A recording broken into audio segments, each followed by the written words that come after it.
الحمد لله وكفى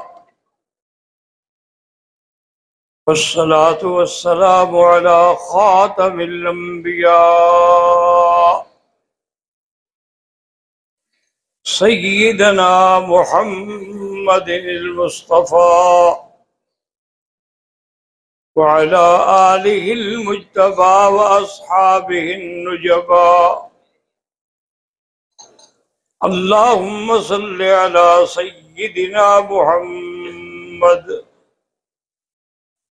النبي الأمي الهاشمي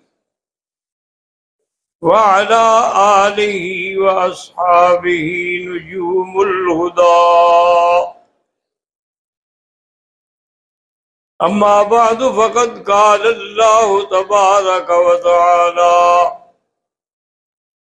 في القرآن المجيد والفرقان الحميد: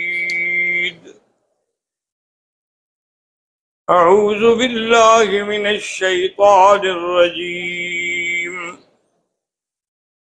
بسم الله الرحمن الرحيم. قل لا يعلم من في السماوات والأرض الغيب إلا الله وما يشعرون أيان يبعثون. قال النبي صلى الله عليه وسلم: خمس لا يعلمهن إلا الله. ثم قرأ: إن الله عنده علم الساعة وينزل الغيث ويعلم ما في الأرحام وما تدري نفس ماذا تكسب غدا وما تدري نفس بأي أرض تموت.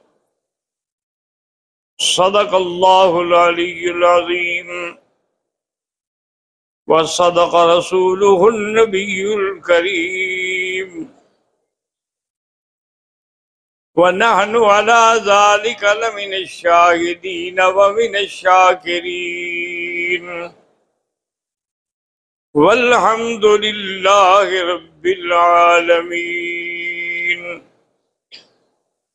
برادران اسلام، الحمدللہ سابقہ دروس میں اللہ تعالیٰ کی توفیق سے عقیدہ توحید کے بارے میں بیان ہو رہا ہے، اور اسی عقیدہ توحید کی سب سے اہم چیز جو ہے، کیونکہ توحید کا معنی ہی یہ ہے کہ اللہ کو وحدہ لا شریک سمجھے اور اس کی ذات و صفات میں کسی کو شریک نہ کرے. جیسے کہ آج کل ہمارے جاہل اہل بدعت سمجھتے ہیں کہ جی پیر صاحب سب کچھ جانتے ہیں، تاکہ حتیٰ کہ شاید پیر صاحب کو یہ بھی پتہ نہ ہو کہ میرے گھر میں کیا ہو رہا ہے. تو اس لیے ہمیشہ یاد رکھیں کہ علم غیب اور ہر جگہ حاضر ناظر ہونے کے بارے میں جو حضور صلی اللہ علیہ وسلم کو عالم الغیب اور حاضر ناظر سمجھتے ہیں، یہ کفر ہے اور شرک ہے. اللہ کے نبی روضہ مبارک میں ہیں اور نور نبوت پوری دنیا میں ہے. یاد رکھیں کہ اسی عقیدہ غیب کے بارے میں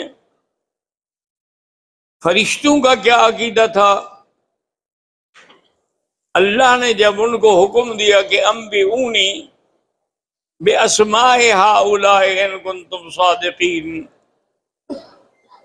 قالوا سبحانک لا علم لنا الا ما علمتنا انک انت علام الغیوب، کہ یا اللہ ہمیں نہیں علم، ہمیں تو اتنا علم ہے جتنا آپ نے بتلایا ہے.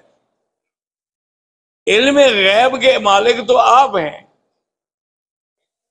اور یاد رکھیں جو میرے طالب العلم بھائی ہیں کہ لفظ علم ہو اور غیب کی طرف مضاف ہو، علم غیب، یہ پورے قرآن پاک میں یا احادیث کے ذخیرے میں اللہ کے سوا کسی کے لیے نہیں آیا۔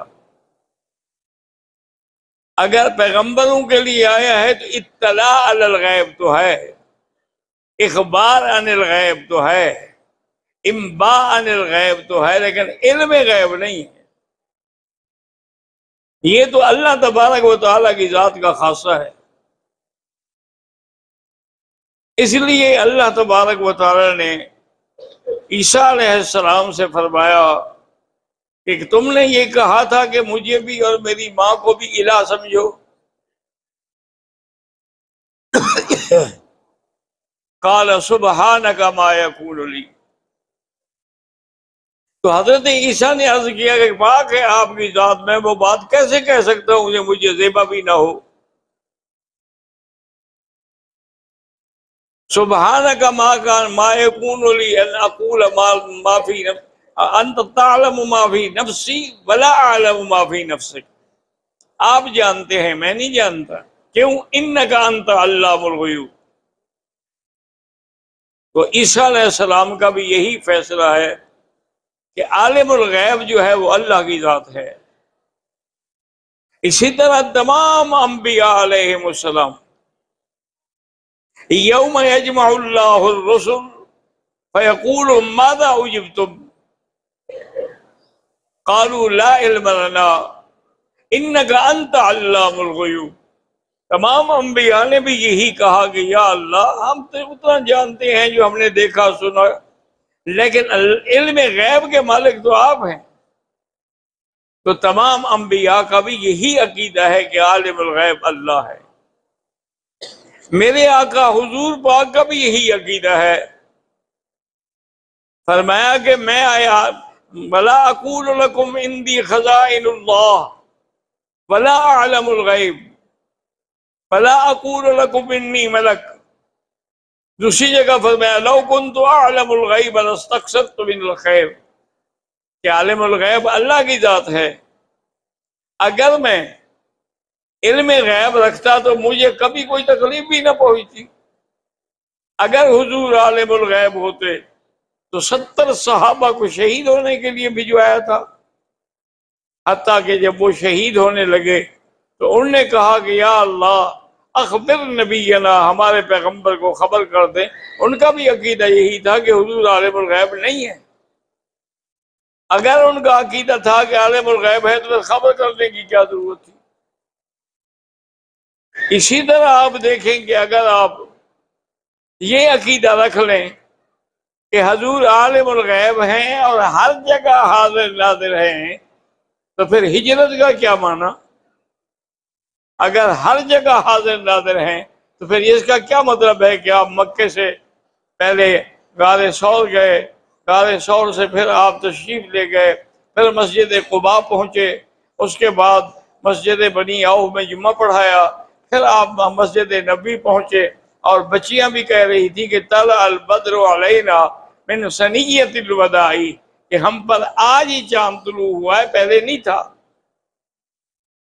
اور صحابہ بھی یہی کہتے ہیں کہ لما دخل رسول اللہ صلی اللہ علیہ وسلم اضاء کل شیء، حضور جب آئے ہیں مدینے میں، مدینے کی ہر چیز روشن ہو گئی۔ فلما توفی اظلم کل شیء، جب آپ کی وفات ہوئی تو سارے مدینے پہ اندھیرا چھا گیا۔ اس کا مطلب ہے کہ آنا الگ ہے، اور اس کے بعد اگر ہر جگہ حضور حاضر ناظر ہیں، جیسے ہمارے اہل بدعت مشرک کہتے ہیں اور لوگوں سے کہتے ہیں کھڑے ہو جاؤ کھڑے ہو جاؤ، آ گیا راج والا، آ گیا معراج والا، جب آ گیا تو پہلے نہیں تھا، اور آپ کرسی پہ بیٹھے رہتے ہیں۔ اتنا بھی ان کو لحاظ نہیں آتا کہ اللہ نے اگر نبی کو بلایا ہے تو اللہ نے آسمانوں سے فرشتے بھیجے ہیں، اللہ نے تمام پیغمبروں کو مسجد اقصی میں ان کا مقتدی بنانے کے لیے انتظار کرائی ہے، اللہ تبارک و تعالیٰ کے حکم سے زمزم سے ان کا دل دھویا گیا ہے، ان کی سواری کے لیے براق لائی گئی، یہ سارے انتظامات اللہ نے کیے ہیں، لیکن ہمارا سامری ایک دیگ چاولوں کی اور ایک پلیٹ لڈو کی بنا کے کہتے ہیں حضور آ گئے۔ انا للہ و انا الیہ راجعون۔ اپنے عقیدوں کو ٹھیک کر لو، ورنہ نہ کوئی حج فائدہ دے گا اور نہ کوئی اور عبادت فائدہ دے گی۔ اللہ نے جب قرآن پاک میں یہ بات کہہ دی کہ وَإِنْدَهُ مَفَاتِحُ الْغَيْبِ، اندہو کو مقدم کیا، یہ نہیں کہا کہ مفاتح الغیب اندہو، پھر معنی یہ ہوتا ہے کہ چابیاں اللہ کے پاس بھی ہے اور کسی کے پاس بھی ہے، لیکن جب ظرف مقدم ہو گئی کہ اندہو صرف اسی کے پاس ہے اور کسی کے پاس نہیں ہے، وَعِنْدَهُ مَفَاتِحُ الْغَيْبِ لَا يَعْلَمُهَا إِلَّا هُوَ يَعْلَمُ مَا فِي الْبَرِّ وَالْبَحْرِ وَمَا تَسْقُطُ مِنْ وَرَقَةٍ إِلَّا يَعْلَمُهَا وَلَا حَبَّةٍ فِي ظُلُمَاتِ الْأَرْضِ وَلَا رَطْبٍ وَلَا يَابِسٍ إِلَّا فِي كِتَابٍ مُبِينٍ۔ ہر چیز کا علم جو ہے ذرے ذرے کا وہ میرے اللہ کو ہے، علم کلی جو ہے وہ میرے اللہ کو ہے۔ اللہ نے ہر انسان کو، ہر مخلوق کو علم دیا ہے جس کی اس کو ضرورت ہے، ورنہ علم کلی کا مالک جو ہے وہ اللہ تبارک و تعالیٰ کی ذات ہے۔ اسی لیے قرآن مقدس میں آتا ہے کہ ایک پیغمبر گزرے ایک بستی پہ، او کلذی مر علی قریۃ وہی خاویۃ علی عروشہا، تو وہ تو برباد ہو چکی تھی، دیواریں گری ہوئی ہیں، کھجوریں گری ہوئی ہیں، تو حیران ہو گئے، انا یحیی ہذہ اللہ بعد موتہا، کہ اللہ پاک اس کو کیسے اس تباہی کے بعد پھر دوبارہ آباد کریں گے۔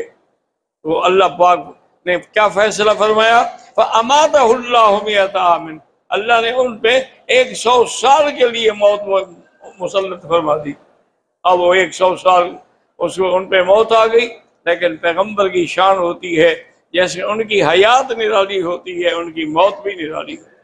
اب آپ دیکھیں کہ پیغمبر ہے نا جی، 100 جب اٹھے، جب اٹھایا اللہ نے، پوچھا کم لبستا، کتنی دیر سوئے ہو؟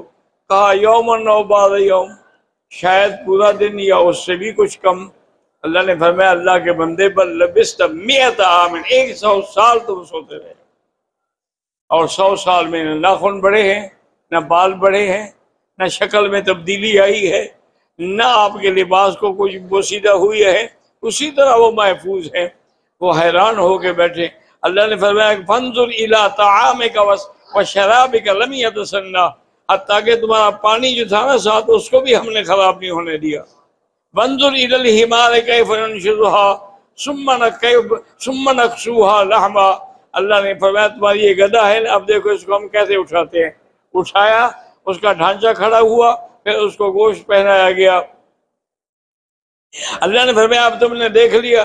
قال اعلم ان اللہ علی کل شیء قدیر، انہوں نے کہا ہاں بالکل میں جانتا ہوں کہ اللہ ہر چیز پہ قادر ہے اور کوئی قادر نہیں ہے۔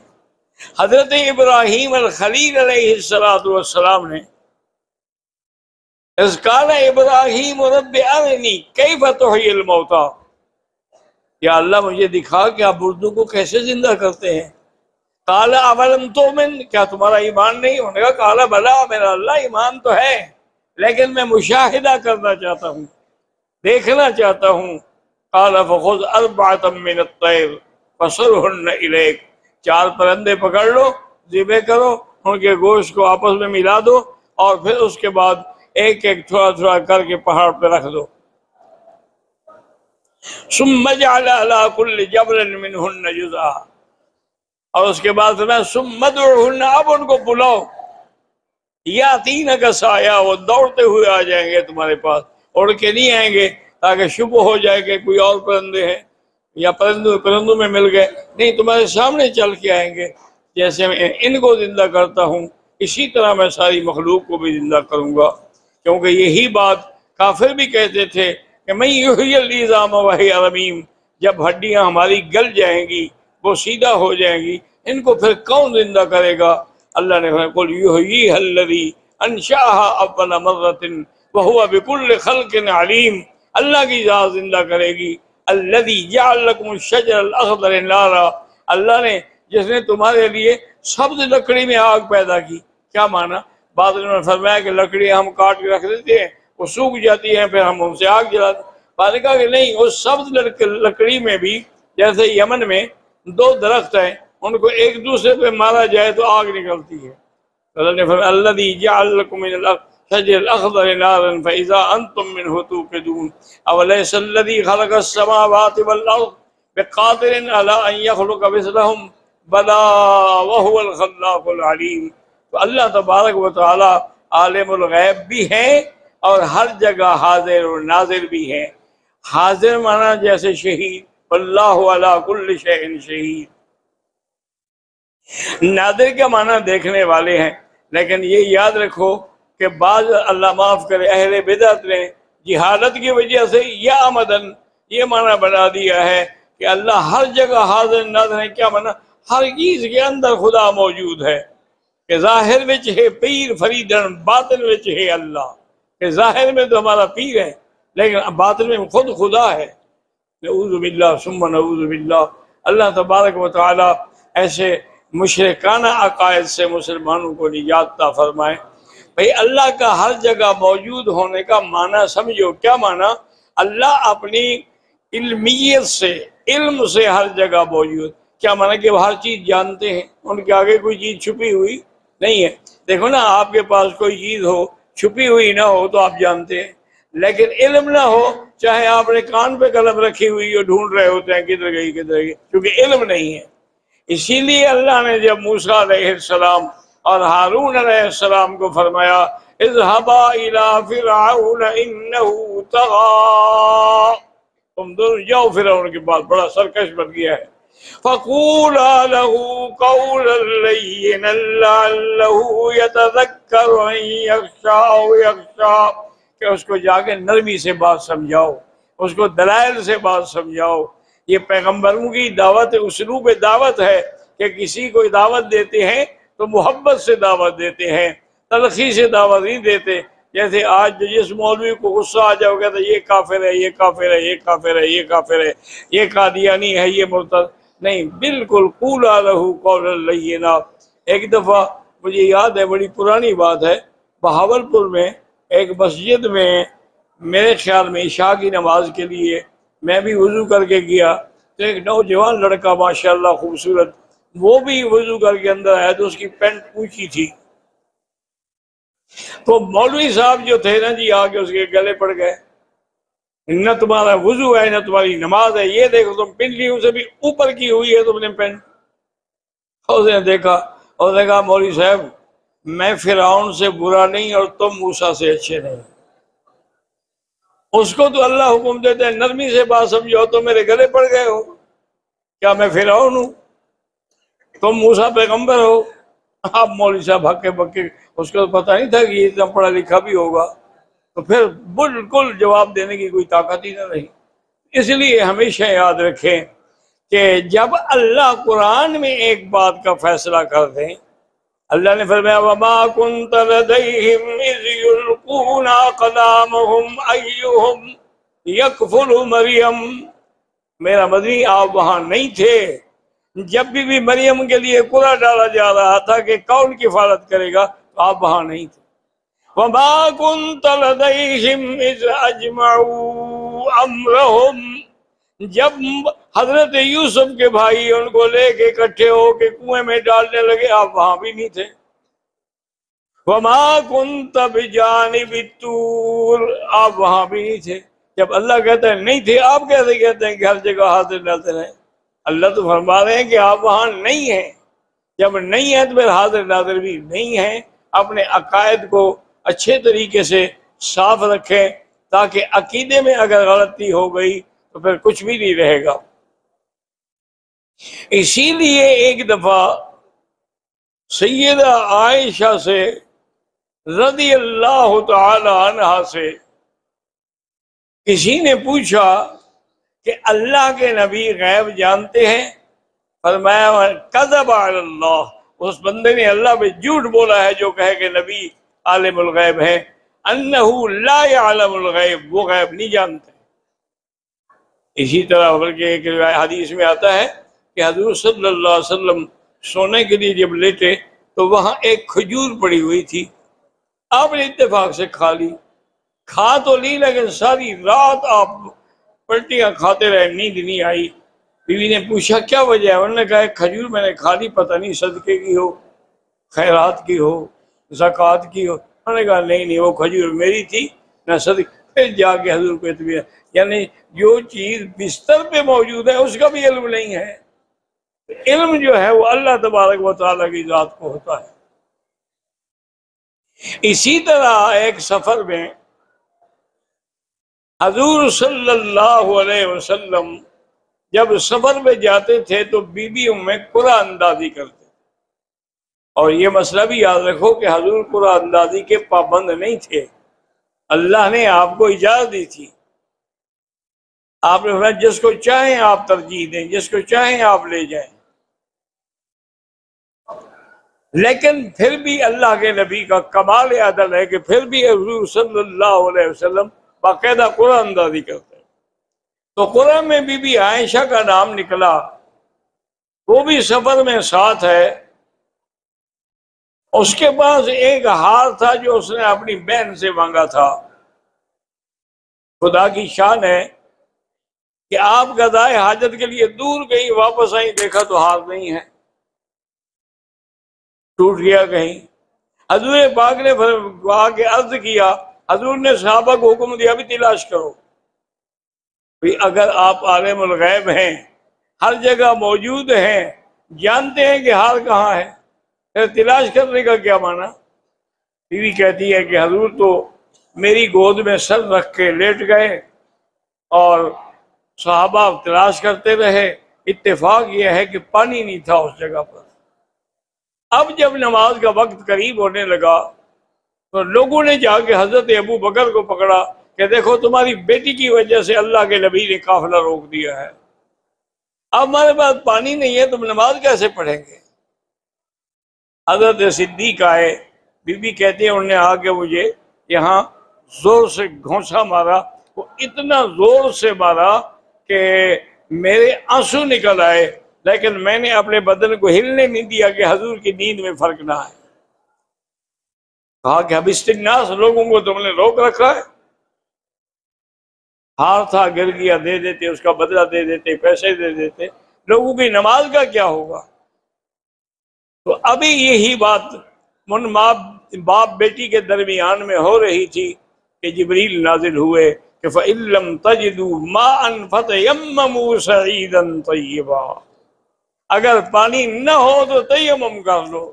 اب سارے صحابہ کہہ رہے ہیں مبارک ہو ابو بکر، تیرے گھرانے کی وجہ سے پوری امت کو قیامت تک ایک سہولت مل گئی۔ اب بیوی کہتی ہے کہ جب تیاری ہوئی، اونٹ کو اٹھایا گیا تو اونٹ کے نیچے میرا ہار پڑا ہوا تھا، تو اگر حضور عالم الغیب ہوتے تو جانتے کہ ہار کہاں پڑا ہے، لیکن حضور صلی اللہ علیہ وسلم کو بھی علم نہ ہوا، بی بی عائشہ کو بھی نہ ہوا، ابو بکر کو بھی نہ ہوا۔ تو عالم الغیب ہونا اور ہر جگہ حاضر ناظر ہونا، یہ صفت میرے اللہ کی ہے کہ وَهُوَ بِكُلِّ شَيْءٍ عَلِيمٌ وَهُوَ مَعَكُمْ أَيْنَمَا كُنْتُمْ، اور یہ کسی اور کی صفت نہیں ہے۔